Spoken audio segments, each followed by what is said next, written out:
হে everyone, আসসালামু আলাইকুম। আশা করি সবাই তোমরা অনেক ভালো আছো। তো আজকে হাজব্যান্ড সকাল সকাল এতগুলো নদীর মাছ নিয়ে আসছে।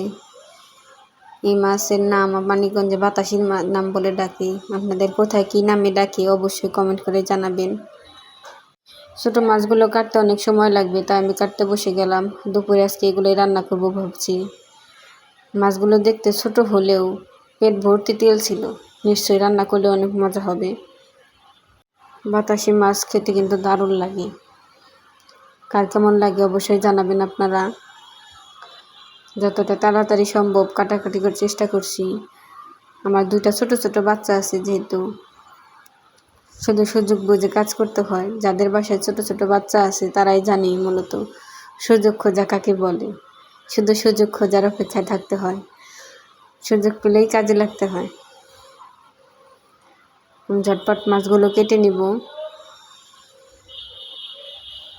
এই মাছগুলোর মূলত কিছুই ফালানো যায় না, সবটুকুই কাজে লাগানো যায় এবং সবটুকু দিয়ে মজার মজার রেসিপি বানানো যায়।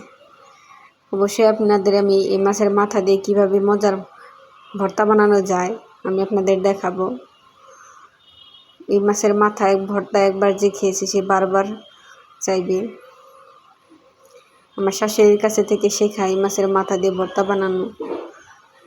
আমি অল্প কিছু কেটে নিয়েছি, এই যে এগুলো আজকে দুপুরে রান্না করব। আমি লবণ দিয়ে রাখবো যাতে মাছের ভিতরে লবণ ঢোকে। রান্না করার আগে লবণ মাখিয়ে রাখা, এটা কিন্তু সবাই বুঝে না। লবণ দিয়ে মাখিয়ে রাখলে রান্না করার পর মাছের স্বাদ দ্বিগুণ হয়ে যায়। বাকি মাছগুলো কেটে নেব, ঝটপট কাটার চেষ্টা করব। মাছগুলো কাটা হয়ে গেলেই আমি দুপুরে রান্না বসিয়ে দেব। প্রায় আমার মাছ কাটা হয়ে গেছে। এই তো আমার মাছ কাটা শেষ। এই মাছের মাথা দিয়ে আমি একদিন ভর্তা বানিয়ে দেখাবো আপনাদের। তো আমি মাছের মাথাগুলো রেখে দেব প্যাকেট করে। যে মাছগুলো ছিল ওই মাছগুলো আমি 2 ভাগ করে রাখবো। আজকে আমি একটু করে রান্না করব আর বাকিগুলো ফ্রিজে ভরে রেখে দেব।